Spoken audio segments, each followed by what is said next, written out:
Ready? You. Cool. Good morning, Dual Coast fans. Welcome back to another powerful episode of Dual Coast Podcast. I got to clap because Russ gets upset if I don't clap. How's everybody doing this morning? Russ, how you feeling? Oh, I feel so good, man. We were just talking with Camille backstage, just how amazing it feels to start at 6:30 a.m., but knowing that next week, Yes, we have been doing it for a year and a half, mainly at 5:30 a.m. Pacific Standard Time. right. But unless we had a special, guest that needed a different time slot, like Camille. So we are starting at 6 a.m. next week. I'm excited about that. So today, showered up, no cap, extra time. I feel amazing. See, being on the West Coast makes a big difference for you. Sure. Being on the East Coast, Yeah, but then I hear that Camille wakes up at 4 a.m. So I was like, ugh. But she's one of those people we talk about who, could get it done. She gets up 4 a.m., she does her thing, she has her coffee, and she gets the day going. We can talk about Camille all day as she's backstage listening right now. Exactly. How are you doing on the East Coast? I'm good on the East Coast, man. I'm good on the East Coast. We're getting ready for something special today. What do we got going on today, Russ? We have green sweater. Wait till you see Camille's background. So we're going to blend today. It's going to look amazing on our post. Yes. What else are we doing today, 10 a.m. Last week, we had to move our time slot for Next Gen Visionaries to this week, which is fabulous. The last day of June. It is amazing. We're getting ready. We're at the 6-month mark of Next Gen Visionaries. It's absolutely incredible building this community, launching it in January. The team, the community that we are building is absolutely amazing. Next Gen Visionaries is all about building leaders and visionaries for now and for the future. Had an amazing talk with Dr. Will last week. He's not able to make our call today at 10 a.m., but had a great talk about what matters. And that's what we're going to talk about today. What matters in my life as a visionary. So last week I had this amazing talk with Dr. Will, who's up in Vancouver, Washington, was also a part of our Impact Live event in Portland. And we really broke it down and diving deep on really what matters in his life as a visionary leader, as a businessman, as a newly married man. And in about a month and a half, baby, we're going to be saying the same thing about you. That's correct. So I'm excited. I'm pumped. This is amazing. But I would love for people to be maybe to have some inquisitive questions about what is Next Gen Visionaries. We meet one time a month. We're going to be adding another slot to dive deeper into what this is and what it's about. But I'm hoping that people will really look at Next Gen Visionaries and say, hey, what is this? How can I be a part? It's very simple. Hit me up, DM me, message me, and we'll talk about what Next Gen Visionaries. Come on as a guest, check it out. But today we meet at 10 a.m. Pacific Standard Time. It's a Zoom call for 45 minutes. I lead the discussion. Today is all about what matters as a visionary leader. So diving into some deep stuff. What about you? What matters to you? Well, I was going to say, Russ, you could also reach out to the Dual Coast DMs too, and we can tell you all about Next Gen Visionaries. So Perfect. Go out to Dual Coast Podcast. You can reach us on any social media handle. We'll tell you all about Next Gen Visionaries. It's going to be a great discussion today. I myself am part of the community. It has been a massive change for me. Speaking with people like Dr. Will, Dan Sikowski, who comes to a lot of meetings, well known. And just the community itself creates a great network. It's amazing people all around, creates a great community. And Russ does an amazing job, guys. Please reach out to either me or him.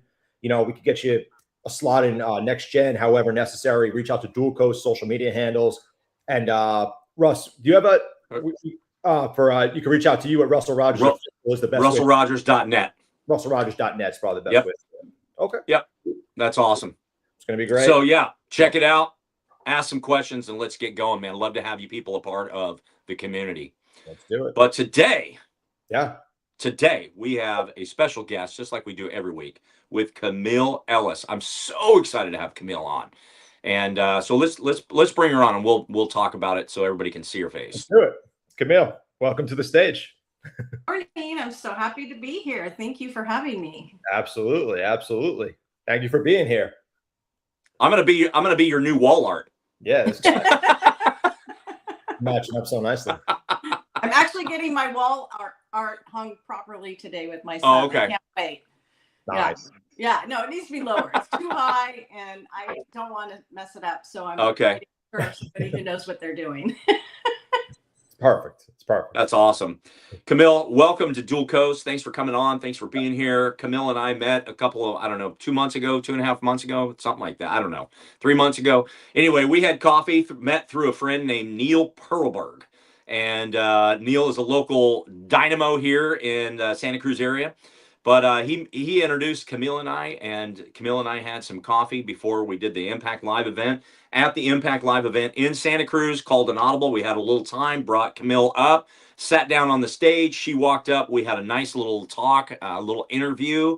And wait till you hear this discussion today, because not only is Camille eloquent in her words, very thought out, very professional, intelligent, and has gone through some experiences on her own to why she is where she is now. So, Camille, welcome to Dual Coast. Like that clap, Dan?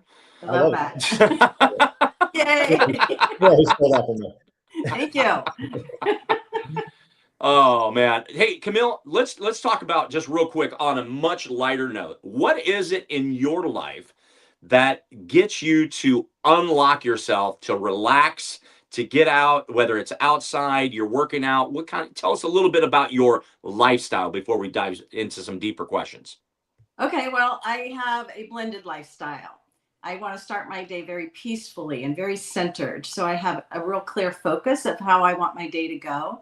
And then I'm very active and I do a lot of things. I work out. I enjoy the outdoors. Of course, we live in a place where we can go outdoors every single day of the year almost.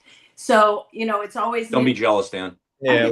So it's always an adventure, and I'm a foodie. So it's like, what am I going to cook today? Because I want to feed myself well. I'm kind of a health nut. So it's always about healthy choices with everything I do. And I think today, like, I'm constantly working on my breath work because I don't think I breathe deep enough and fast enough and so forth. And, maybe I hold my breath a little bit too much. I don't know. So all right. I'm really trying to focus on that. Okay. Good. Okay. That's awesome. Nice. Yeah. Do you bike? Do you play any sports? Do you run? Do you walk? Do you hike? What do you do? I would love to do more of all of those things, except I'm very codependent and enabling my dog, who cannot do those things. He's very large. He's okay. So we go to the beach, we walk on the beach, we have a lot of fun doing that. And then I have my own personal workout while he waits in the car. But I think, if I didn't have a dog, I'd really probably like to get on my bike a little bit more. But he's too big to be on a bike. Gotcha. Yeah. We need to get you a little side cart. Yeah. So I thought about it. Yeah. Me, this is little so fun side cart or a little trailer on the back. That would be so fun, right? How much does your dog weigh? I think he's about 90 pounds. Oh, so you're not picking him up and putting him in the car.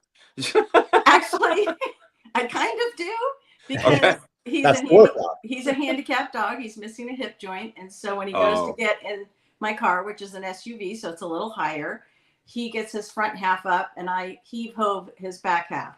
And I think sometime last week I did it wrongly because I now have pulled a rib. Yes. So my floating rib is not exactly where it needs to be, which is very tender. Gotcha. Well, too bad you weren't closer to Dr. Will, because he could adjust you and get that rib, which he did to me. I have seen the chiropractor. I see it's the amazing. acupuncturist today. And I go back to the chiropractor tomorrow and get a massage. So hopefully all those things are going to just put me back in alignment where my rib will be happy. There we go. Well, I suggest you quit doing 90-pound dog curls, okay? Right? Yeah. You got to stay strong, though. I really am about strength and building my strength constantly, especially since I'm getting older. I want to always be strong. Absolutely. Yeah. Absolutely. Awesome. Camille, tell us a little bit about what else you do. Well, professionally speaking, I am a grief coach, and I help people process their grief, which everybody has, whether it's from a loss of a life or a loss of their identity or possibly even a job.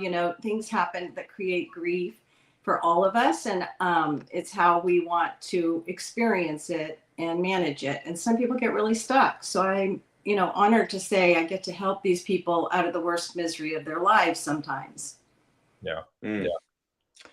Yeah. Well, you have shared with me about your own grief. Yes. You have gone through the fire, and it never, that fire, when it comes to loss of someone in your life, never goes out because of who that person is to you or who that person is to others. Can you share with our listening audience about what you've gone through in your personal life over the last number of years? Well, I've been through a lot. So I think it started at the beginning of my life where I had to learn how to cope and get through. I was the third out of four, and I was probably the least fitting in my family. So as a child, I just learned how to cope and build my resilience to get through. And it's not that I had a bad life. I think I was really fortunate because it taught me so many skills. But then as an adult, things, I kept probably self-sabotaging by the choices I made, but I learned something from all of them. And I don't regret anything that I did because the experience was so educational and there was a lot of joy in there as well. But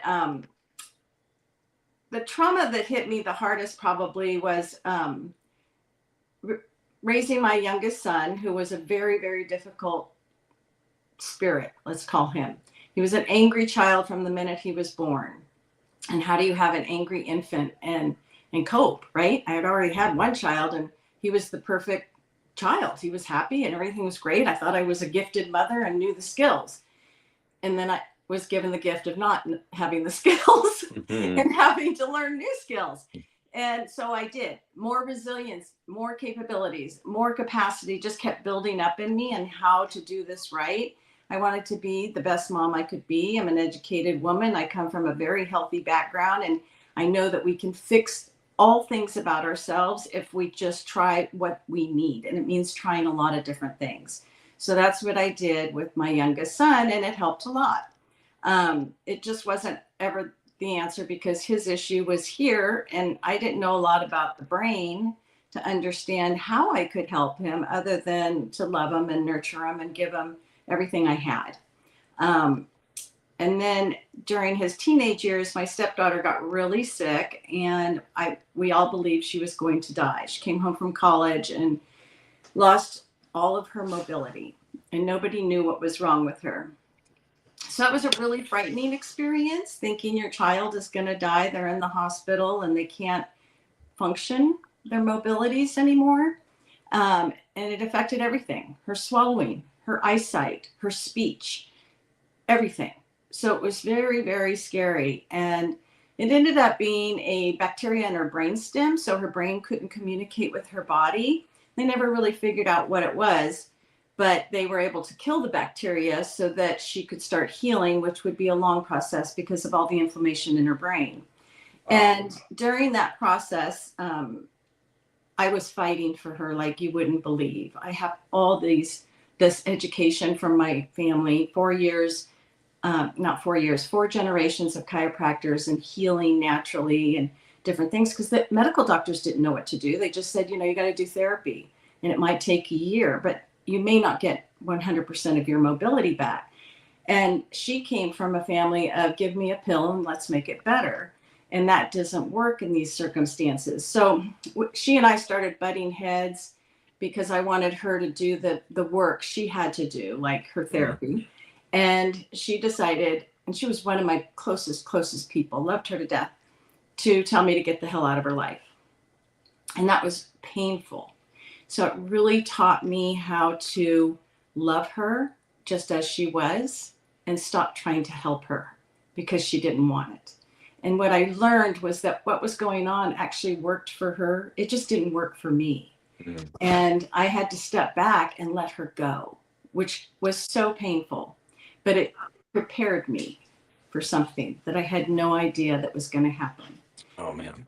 And that preparation of learning how to just love the circumstance, that's all I had to do, prepared me for when I lost my youngest son to suicide.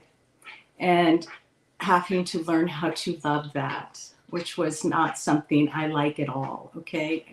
This confuses so many people. How can you love it? I said, well, I hate it, but I love it because he lived. and I got to be his mom.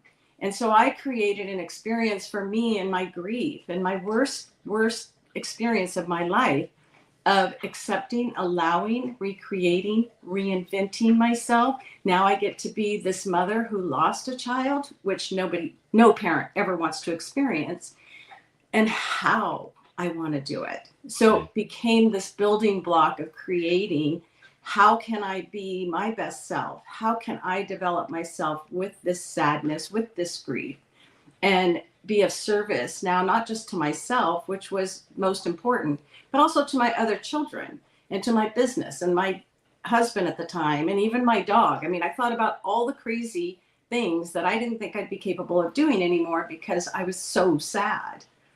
But I slowly just started using all the skills I had been learning my whole life, and each one got me a little closer out of that horrible tunnel of misery. It's a very dark place to be. And, if you want to live a life, you can't stay there. Yeah, absolutely. That is a profound statement. Yeah. Right. I think people get stuck and don't realize they have a choice. Like, I could have been a victim. I could have just decided, this is it. I'm not going to be responsible anymore. Yeah. My son died, now I'm going to go suffer for the rest of my life and be miserable. That was a choice. Mm-hmm. I just didn't like it. Yeah. Yeah. Wow.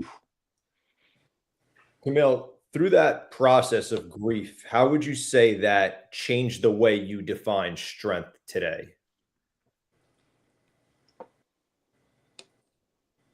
When I suffer, and we all do, I really have to step outside of myself and look at the circumstances of life and see what else is out there. Sometimes it's a matter of just saying what is right now. Instead of seeing everything that's wrong, see what's right. So like losing my son, what was right is that he lived. So my focus became his life and not his death. Mm-hmm. The death was just the end of the story. But I didn't have to make his story all about the death. So when I'm struggling, I just do the same thing. It's just kind of like, okay, I'm in the middle of this challenge right now. How can I look at it differently? How can I help myself better so that I can be of service? I think we naturally as humans want to be of service and make a difference in our life, right? Yes. So it's always a matter of questioning and being very, very curious. And since I have this lifetime of experience of being curious of what can I do now to help myself to have a better day, it comes maybe a little more naturally for me, but this is what I teach my clients. And what I find with my clients is they don't know how to give themselves permission to do that. Mm-hmm. Yeah. Yeah. But when you do, it's amazing how much lighter you feel, right? You open up, your heart is open, and you realize that it's more servicing to everybody, your energy, everything, when you can say, you know what, this is going to be okay. Yeah. Yeah. Yeah. Grieving is a huge part of healing, and everybody grieves differently in their life, and there's all different types of losses in our life, right? It doesn't have to be just death. There's other losses in life. And so, but for you, Camille, how long did it take for you to feel like you were moving forward in your life and not feeling, lack for a better word, stuck because of the death of your son? How long did that process take to where you felt like you were starting to move forward in your life? Well, it's a little unreal of a story because I get asked this a lot. It didn't take me very long at all. Mm-hmm. But I'd already had enough experiences to have the tools to change. Yeah. So I would say it was probably only about a week and a half. Mm. And it started with the grieving, right? The shock. Basically, I was out of the state when my son died. And what was so interesting to me is that here he took his life in our home, and my oldest son was home when it happened. And devastating as it was, my son Wes, who died, was texting his friends and people And they all knew he was trying to commit suicide, but they didn't know where he was. And they were panicking. So there were several friends, circling the town looking for him. And my oldest son, Alex, came home early. He would usually be out partying. He was 22 and having a good time. And it was a Saturday night. And he came home early. It was 11 o'clock. And he gets this text message as he's in the fridge looking for a munchie from Wes's girlfriend. And she tells him, I think Wes is trying to kill himself. Do you know where he is? And of course, shocked, right? He's looking at his phone and thinking, what the hell? And all of a sudden, music turns on upstairs.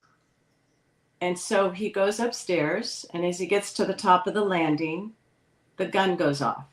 Mm. And he goes in the room, and there's Wes, not dead. Mm. And he had to hold his brother until he died. Then the police take him away, put him in the station and interview him, for the entire night. It was 5 a.m. when they finally released him, thanks to the coroner who called and said, let that kid out. He didn't do this. This was an obvious suicide. And so at around 6 a.m, Arizona time, I get a phone call from my son. You think in your mind, the police are going to call you. No, that doesn't happen. My son calls me, and he had to tell me that my son was dead. And I can't imagine that pressure on him. Mm-hmm. And he's going to break his mother's heart. He's going to tell her the worst news in the world, all the things. And then I'm observing myself. I'm going through this. I'm listening to him. I'm like, okay, are you okay? Yes. Where are you? Who are you with? Okay, I want you to stay with people. I'm asking him really weird questions. Mm-hmm. I was like, was it bloody? He said, yes. What did you do? I went through these really weird, and I'm observing myself. I'm like not even here. I'm out there watching me. And what it was I need to know about Alex right now. I can't help Wes anymore. He's gone. But now I'm very concerned about Alex. So I went into, overdrive as a mom, but I also went into freeze mode, shock, right? How do I do this? How do I do this? And I slowly started waking everybody up in the household I was in and telling them. I was kind of crying. It was like, tears were just kind of running out of my eyes, but I wasn't screaming or hysterical like I would have imagined myself to be. And I'm still on the outside watching myself. And, everybody went into overdrive, get a flight home right now, do all the things. And all I could think about was, I've got to get home to Alex. That's what I must do right now. Fast forwarding, we got home. And I walked into my house full of young people grieving, not knowing what to do. These young men had never lost anybody, right? And what do you do when your peer dies? And he's 18. So I became kind of the mother bear. They all surrounded me and hugged me and held me. And then we all talked and grieved and told stories about life and death. And a lot of the kids didn't have a lot of spiritual belief or faith to fall into to help support them during this raw time of life. And I have quite a bit. So I was able to tell my version of what I believe to help them.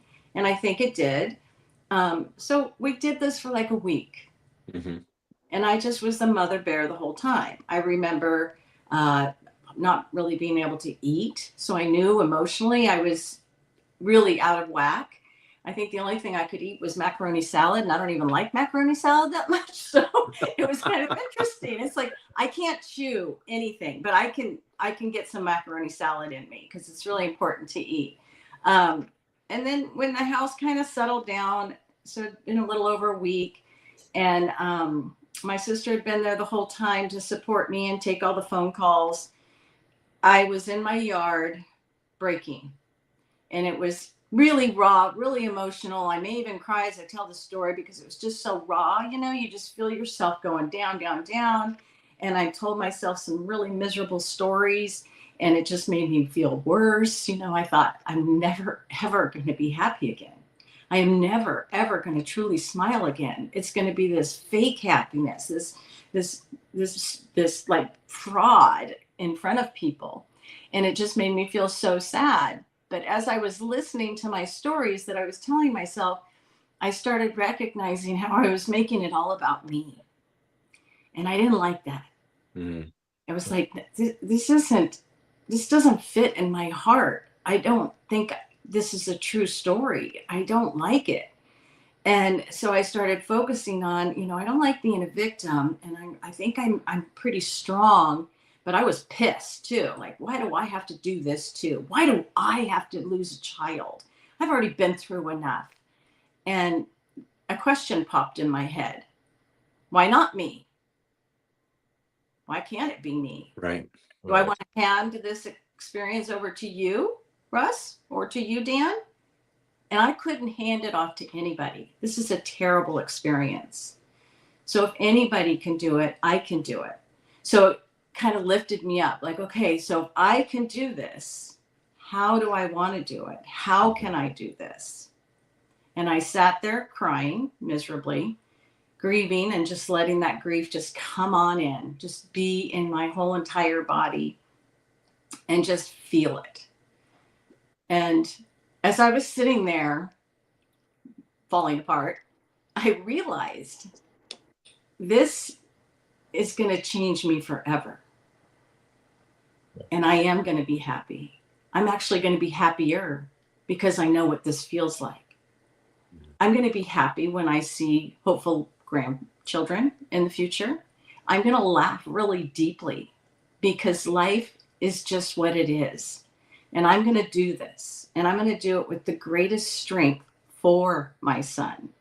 I want to be a better version because he lived. I do not want his death to take anything away from me. I want it to bring something more to me and honor him in the most powerful way I know how. And I really felt like if I can do that, then I'm an extension of his life. And his life is now more important than it ever has been before. Mm-hmm. And that became my drive, my purpose of really loving the fact that he existed. Wow. Woo. Yeah. That is it's deep work. It really is deep work. Yes. And it's hard for a lot of people, right? Because we have to go into our hearts and get out of our head. Because your head is going to always offer you, the fight or flight, the survival mode. Sure. But that doesn't fit in your heart and your soul and what your purpose is and who you are.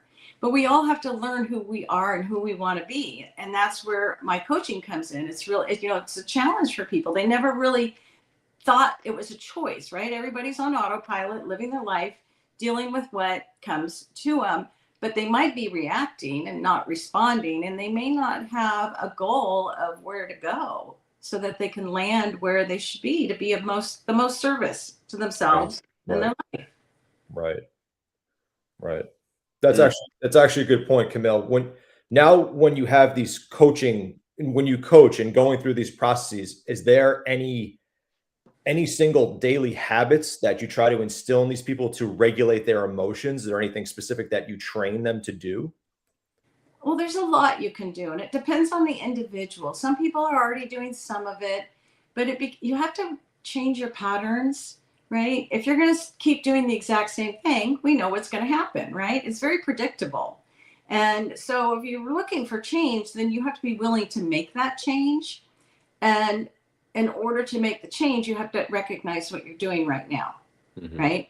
So once you recognize it, you can say, okay, like, oh, there I go again. Like, there went my pattern. I just said something that I don't like saying, or I said it just the way I hate it when I say something like that. So I have to go back and change it immediately, right? Say it a little bit better, correct myself. Sometimes it's out loud in front of people, like, oh, I'm sorry, I didn't mean to say it like that. Because I can be really black and white and just shoot things out of my mouth, and maybe I should add a little sugar to it, right? And so for me, I'm always trying to be a little bit softer in my speech so that I can be received a little bit better. And people want to hear my message or whatever I'm saying. That's important to me. And it's a skill set that does not come naturally to me. My mother raised me, and she falls out of my mouth all the time.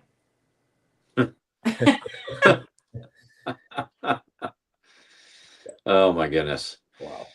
Yeah. So, for those that are out there that are dealing with something, what is one of the first steps? They're dealing with grief. What is one of the first steps that they should take, Camille? Allow the grief. Don't push it away and don't push it down, because that can cause a lot of problems, right? And a lot of people don't know how to feel it because it feels so hard.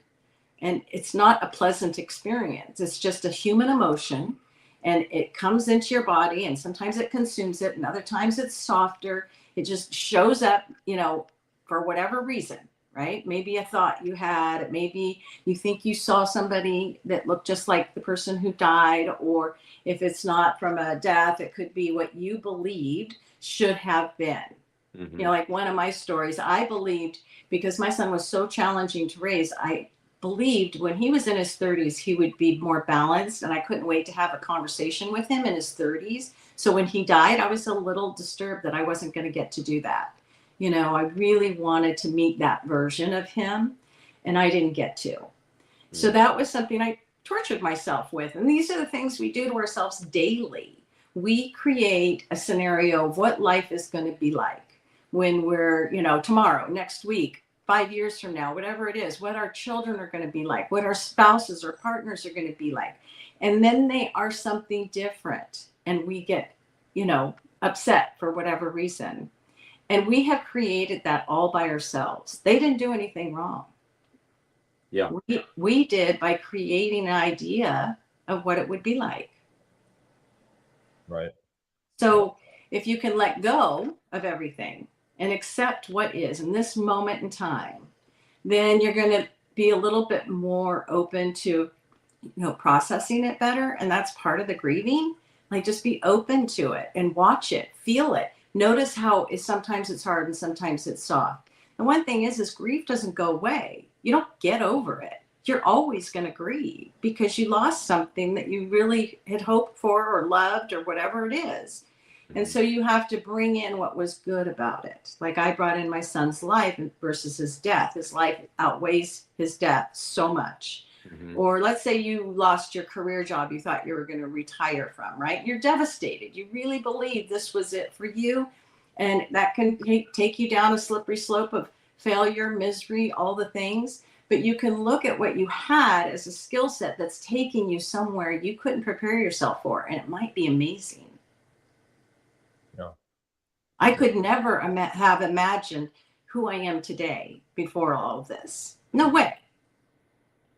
And here I am, right? I just work with what I have, and I just challenge myself to be better. How can I do it better? Yeah, because a lot of people lose a lot of time for the fact that they can't get out of that grief. Yeah. Right. And maybe that time was important. Yeah. Right. It may not be a loss. It might be something they really need to do. So it depends on the individual. But if I can, as a coach, give my client, and this happens a lot, permission to move forward. They never did.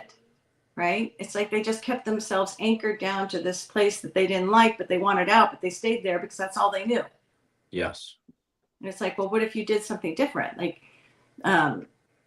one of my clients, and this one always stands out, and I may have told Russ this story. She lost her son to suicide, and we were working together on it.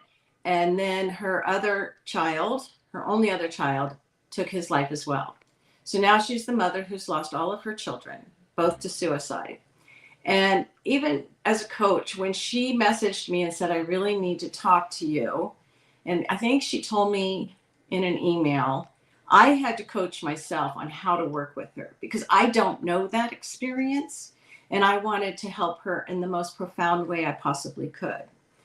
And it was all about reinvention, Ross. You know this. I was like, what can she do? Right? Where she is right now is deep and sorrowful, and she's suffering. So let's see what she can do. And what really helped her was I gave her the permission to go back to the woman she was before ever having children and really get in touch with her. And that's where we get to know ourselves, right? Because it's just about us. And she needed to go there. I said, and now knowing everything you know, we're not dismissing any information here. Who is that woman today? And you get to invent her. And her belief was that she's no longer a mother. So I gave her permission that she will always be a mother because she is. And now she's the mother who lost her children, but she's still a mother. So she can mother other children. She can be a grandmother to other people's children, whatever it is that she needs to do to fulfill herself, you know, and it just helped her so much to move forward. Like, yes. And I said, in honor of your boys, you can do this. You can be amazing because their life was important and they taught you so much. And now just love them in spirit and love yourself in life. And let's go. Yeah. Wow.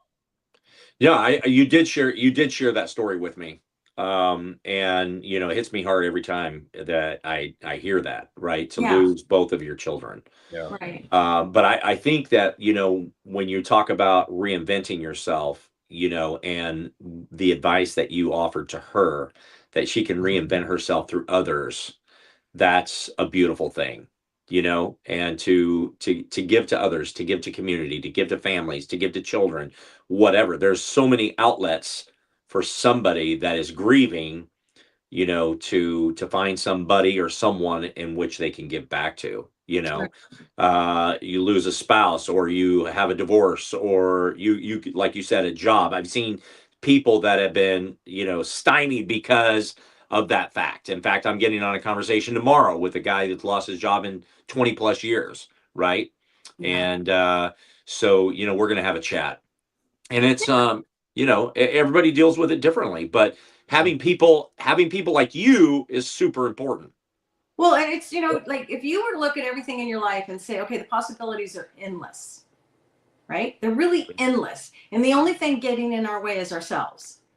So what is it that you need today? Start there. Don't think I need this, you know, by next week. Just say today, how do I get there? How do I get closer to it today? And give yourself permission to just take those steps, right? And you're going to screw up. We all do. It's human nature. And you just forgive yourself. Okay, I didn't do it right. I'm going to start over like tomorrow. You know, maybe it's a diet you're on, right? And you eat junk food and now you're judging and shaming yourself because you didn't do it right. So what? It doesn't matter. If you can forgive yourself and say, it doesn't matter that I didn't do it right, I'm going to do it better next time. You're growing, you're evolving, you know, and you're living. Yeah. Failure is kind of always a part of that process at some point. You know, you have to fail a little bit to keep progressing, no matter what it is, honestly. Well, and your failures teach you the best lessons, right? So, you know, knowing that what works and what doesn't work for each individual is really important. That's where we get to know ourselves. You know, what are your true virtues in life? What's top priority for you? If you can find your top 4 virtues in life, when you're really struggling, you can step into them. And that can help guide you out of whatever is the problem.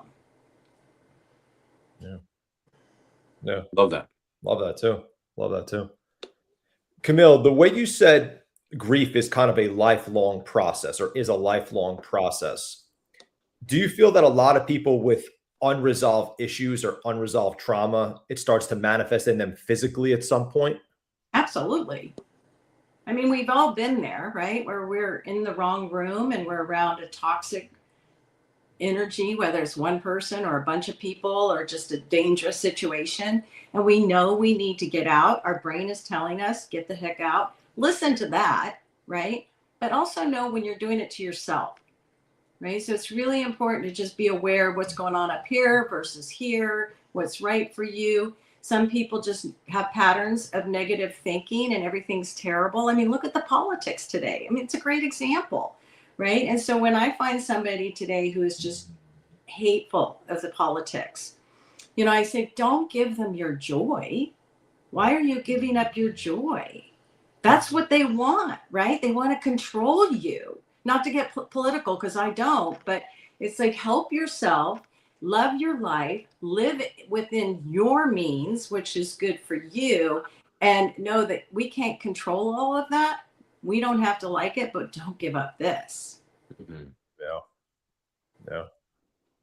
Wow. That's a very true statement, honestly. And I feel like a lot of people kind of give everything to certain things that they shouldn't be putting it toward. Yeah. And, you know, you give up a lot of your joy for certain reasons that you shouldn't be giving it up for. You give up, you know, whatever it is that you like, and you push so much energy towards certain things that it shouldn't be geared toward. Right. Yeah. And that comes from your head, right? Exactly. Maybe your parents taught you that. Maybe it's generational, but they're all patterns. So what if you question those patterns? Mm-hmm. If I were happy right now, what would that look like? Who would I be? Right. I don't like what goes on politically. I don't think I ever have. Yeah. So, it's just really balancing it out so that I can live the most peaceful life, which is something I really, really want. But we have patterns. Yeah. And I was telling this story yesterday to somebody. Last year, I left my husband after 27 years of marriage. And it was the bravest thing I've ever done in my life because I thought I'd be married forever. But I wasn't happy, and I decided I wanted to be happy for the rest of my life. So I had to find that joy to build that happiness because I wasn't. In a very personal, intimate way, I was unhappy. And I knew I was going to devastate everybody because everybody thought we were so solid. Even I did. So coming to that realization was a huge awakening, and I had to do some really scary things, but I'm a very, very, very brave person, and I've done some amazing things so far, so I'm going to just keep going, right? So I do. Everything, gets split up here in California, 50-50, sell the home, buy myself a home, and I'm sitting in my garden after moving in, and I'm feeling very sad and lonely, and like nobody likes me. I don't have any more friends. So lonely. This is so lonely. And as I'm sitting there, I start questioning these thoughts. Thank God, because that you can get stuck on that. Yeah. And people weren't calling me, right? My friends were not reaching out. And I that was my evidence. This is true. I don't have any friends, right? And then I realized, well, I'm not calling them. I'm not reaching out to them. Right. So I'm equally as responsible. And then I'm sitting there still feeling lonely when all of a sudden it dawned on me, I am not lonely. That is a pattern. Mm-hmm. Boy, is that a pattern of thought. I had it for 27 years in my marriage. What I was peaceful, sitting in my garden, listening to the birds chirp in the tree in my own, home that I created for myself. It was so peaceful. And I just broke that pattern. Just like that. So now if ever I think some lonely, pitiful thought, I just go, nope, pick up peace instead. This is a beautiful time right now in this moment. Make it the most. And It was. I actually ended up laughing out loud at myself. Yeah. And that's what we do. Every day we do this to ourselves. Right. But when you start training yourself to be aware of it, then you get more power and purpose for how you want to be, right? To help you get through any challenge. And anybody can do this. You just have to be observant. Yeah. Her other form of release is going to Abbott Square and dancing. That's right. That's because I've seen her. I love to dance. I love fun, right? And I want more fun in my life. And so, that brings me peace. And I want to live a really full life. So it's not just about, my business and drive and helping people. It's also helping myself. I want to have fun. Let's go. Yeah. It's an interesting exercise though that you bring up, because I feel like a lot of people don't question enough certain things. Like they're like, am I actually lonely right now? Is this bringing me peace? Is this not bringing me peace? All the energy tends to focus on something, but you don't question it enough. You're sitting there in your yard, you're going, I'm lonely, but am I actually lonely? And then it's people don't question enough of what's happening at the moment. No, they do. They do just like I did. They pick up the evidence to prove they're right. And it's a fact. This is a fact, right? Like nobody's calling me. Right. I don't have any friends left, and then I went, okay, let's talk about the friends you're talking to, and there were friends, of course.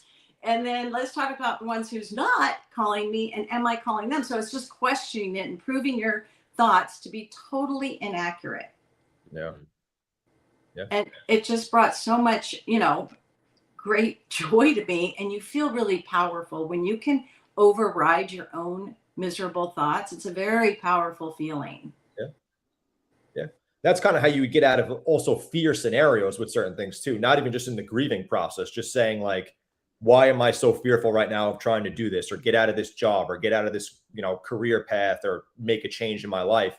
you could say, okay, I'm fearful for this reason, or I'm fearful for that reason, but you could kind of start to ask yourself the right questions as opposed to putting yourself in that fear situation over and over and over. You could say, all right, but I could get this done. I could do this. I could go to this length. I could go to that length. It's an interesting exercise to do for people on a daily basis. You could do it with every single task, technically.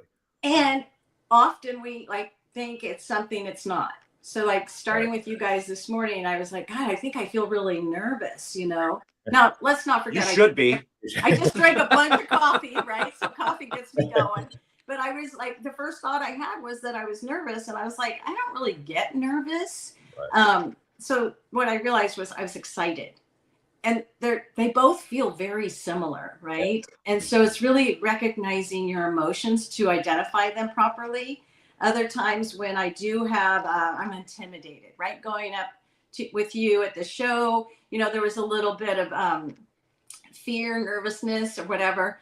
But it was also so exciting. And I love just doing it, right? Like, what if we just do the things we're super uncomfortable with? Usually when we're done, we're just like, yeah, I'm a badass. That was so great. Let's do more, right? Because I can do hard things. The only reason why they're hard is because of the way we think about them. Yeah. Yep. It's true. Get uncomfortable. That's right. That's right. If you're not uncomfortable, you're probably not developing yourself at all. Yeah. Right. Yeah. All the time. Absolutely true. Yeah.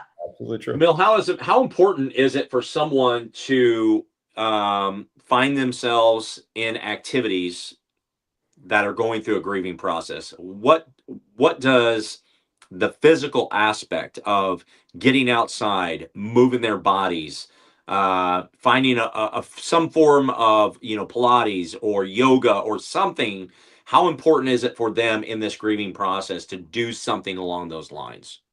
Well, that comes down to science, right? We're all just humans after all, and the human body needs certain things.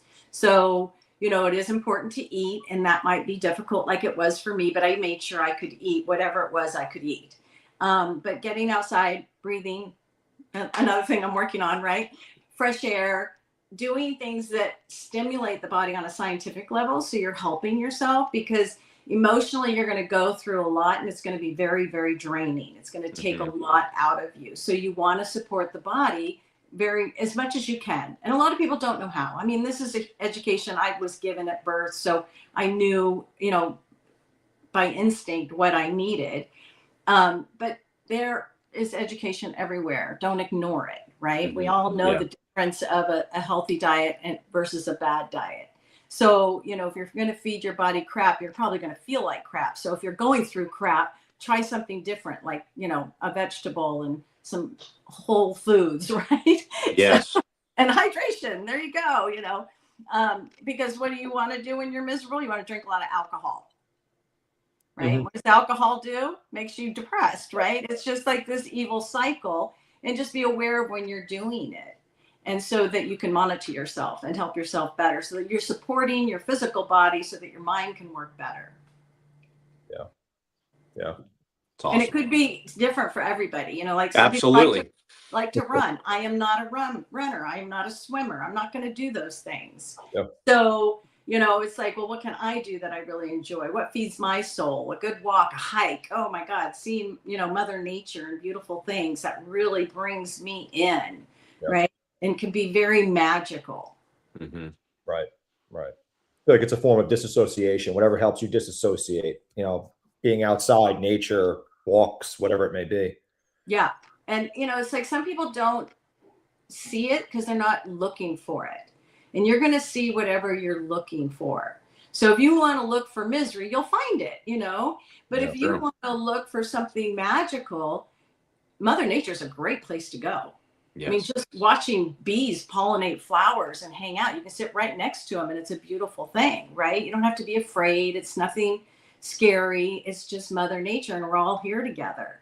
Go whale watching if you can do that, because that's a magical experience too, right? Anything that takes you away from the pattern that's hurting you, to open you up and bring in a little joy, just a little bit. Right. Yeah. Wow. Camille, for somebody who's in a a very dark season right now in their life from whatever event may have occurred to them or whatever it may be, and they think it's not going to be okay again, what's something that you'd want them to hear from you today?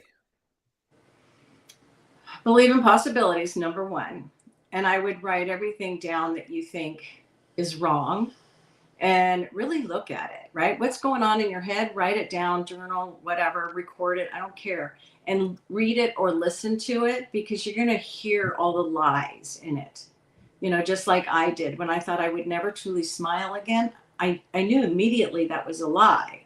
How can I not smile at puppies and babies, right? You know, it's like, yes. Oh, I'm lying to myself. Of course I'm going to smile. I'm going to have a complete smile and feel joy with joyful things. So I knew immediately I was telling myself lines that were incorrect. And I started paying close attention to it. And this was way before I ever became a coach. So it's really being aware and noticing yourself. And if you can write things down when you're really, really stuck, it's a really great way to see how you're sabotaging yourself. Like, I hate somebody. Do you really hate them or do you dislike them? Or people say, I'm so angry. Are you angry or are you frustrated? You know, there's so many different emotions out there, and finding the right one will help you be more true to yourself. And it gives you, you know, the possibility of fixing something. I can deal with frustration. I don't like anger, but sometimes it can be very useful. It can help me make a decision that needs to be made, right? So it's just noticing them and using them so that you can do right for yourself. Amazing. You know, Camille, today's conversation has been deep, powerful, probably emotional for people who are going through it right now, who are in a grieving process from a loss of something. Powerful words today. You are a true dear friend of mine, and getting to know one another better. And I really hope that those that are listening today will reach out to either you and or someone like you to get help if they're stuck today. Yes. Because living a stuck life is not where people need to be. Living a grieving life is not where people need to be. To find that true happiness, to find that joy. And I know, like you said, you know, you have experienced many joys with your son who has passed, and you live on those memories, and it brings you so much happiness.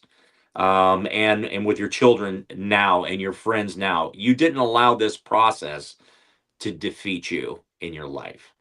And I commend you for, because if I met you, meeting you for the first time, I would never have known that you had gone through that, just because the way that you carry yourself. So I applaud that. But I really want people who are listening today and in the future to reach out to somebody like you to unlock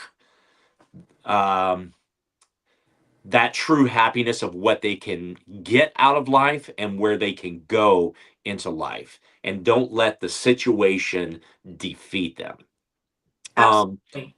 Yeah. And so this final question to you that we always end with is that wellness is not about perfection, but it's about progress. How can that be applied to people who are grieving in their life today? Give me the question again. Wellness is not about perfection. It's about progress. Right. So one of the things I think as humans we're really hard on is judgment, right? We judge ourselves and we shame ourselves. We're never good enough. And I would say almost every single one of my clients gets really tender with me when I tell them they're perfect, because we don't give ourselves that credit. We are perfect. This is our journey, and we are experiencing it perfectly in all of our imperfections, right? So it's really just about being aware of who you are and trying to figure out who you want to be. And that is a big, huge, open-ended question for people. They don't know. So it's coming to those realizations. Who do you want to be now? We are allowed to do this. Give yourself that permission, make the changes you need to make, stick with them, and forgive yourself when you screw up, right? So that you can continue to live your life. Because if you're not, you're dying. Mm-hmm. It's not human nature to just say, I'm going to die now. Right. Mm. Love that. Powerful. Love that too. Camille, thank you so much. Yes. This has been an unbelievable conversation today. Thank you for, challenging people, for bringing it to real life, because people are going through it every single day. They are. Every single day. A lot right now. A lot. And so, how can we find that joy? How can we find that happiness? How can we move beyond what we thought is the end, into our grieving? So, very, very powerful for me to have this conversation today. And I just want to say thank you for the time that you have shared with us today, and for all of our listeners who are listening, and the thousands that are going to listen to it. And I know that your words today have really meant a lot to a lot of people. Yes. So thank you for sharing. Thank Where you. can people? Thank you, Dan. Yeah. Where can people find you, Camille? Yeah, Camille, where can people find you? Well, you can go to my website, which is yourcoachcamille.com. You can email me, yourcoachcamille@gmail.com. You can also give me a phone call. I'm really easy to reach. And my phone number is 831-246-1038. I offer a 30-minute free consultation mini session for all new clients. And that's a great opportunity to see if I can help you see something, and also whether or not we fit, right? I may not be the right person for somebody, but there's the right person out there for you. And it really is about finding the person that can help you, right? It's not about how do I fix myself. It's about who can help me, because we all need help. Yeah, we do. Yeah. Amazing. Dan, you might want to give her a call. Yeah. Got some unresolved. Camille, thank you so much for being on today. This was a powerful podcast on all levels today, emotional, everything. Please, everyone, check out Camille at all her social media handles. Check her out. I think that was the first phone number we've ever given out on Dual Coast. Give her a call at her phone number that she just said. Please check us out on all social media handles at Dual Coast Podcast. Check out Camille at her social media handles. We will see everybody next week with another amazing episode. Thank you so much, Camille Ellis, for joining us today. We really appreciate you, Camille. Thank you. This was so fun. Thank you so much. Absolutely. Absolutely.